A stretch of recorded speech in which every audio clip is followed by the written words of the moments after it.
Now, China has seen significant monthly growth in the sale of new electric vehicles. More than 750,000 units were sold in March, according to preliminary data from the China Passenger Car Association. That is almost 70% higher than February, but it is down more than a fifth compared to sales a year ago. The NEV sector faces serious challenges, such as high production costs, and drivers are still worried about battery range and charging facilities. Chinese car maker Geely has achieved a milestone in its transition to electric vehicles. Earlier this year, NEV sales accounted for more than half of total sales. CGTN's Robin Dwyer has been speaking to the CEO of Geely Technology Europe about the company's major shift in global development. Geely Technology Europe it's an important signal and element in the overall Geely strategy to really become a completely global company. And I'm very pleased that we just announced Geely Technology Europe with the focus on European and overseas market. So where do you see Europe sitting in terms of developing new technology? So basically we are focusing on three major missions.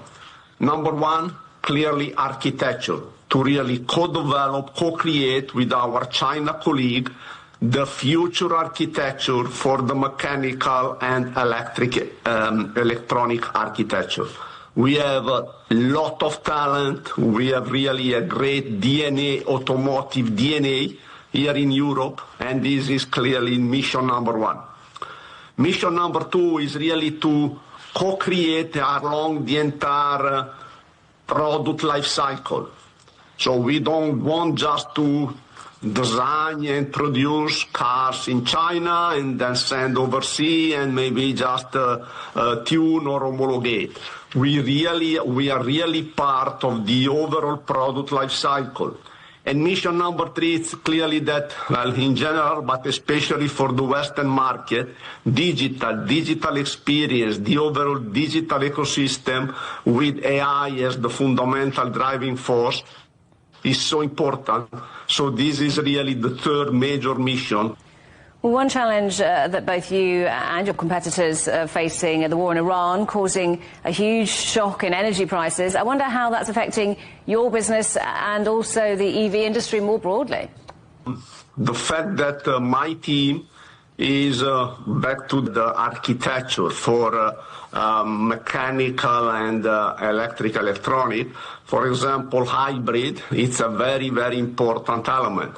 And this is also where we can really also, in some sense, help customer to really face the challenges in terms of prices and so on for the fuel and so on that are very important. And just for example, we just released the Z-Car 9X that really with this super hybrid is able to accommodate very long cycle range and with a very low set of I would say, consumption. So clearly there are challenges. We are facing these challenges as the rest of the world, but I really think that the innovation in the architecture is probably one of the good news that we have to offer here.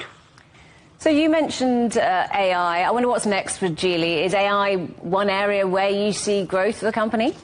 AI is relevant, for example, in the way we design the new infrastructure. For example, we have AI. Clearly, we have chassis that is really controlled by AI. You have an AI brain that is really able to anticipate what would be the driving condition and to really adapt to the best driving condition. AI is, of course, very, very important when it's a matter of customer experience.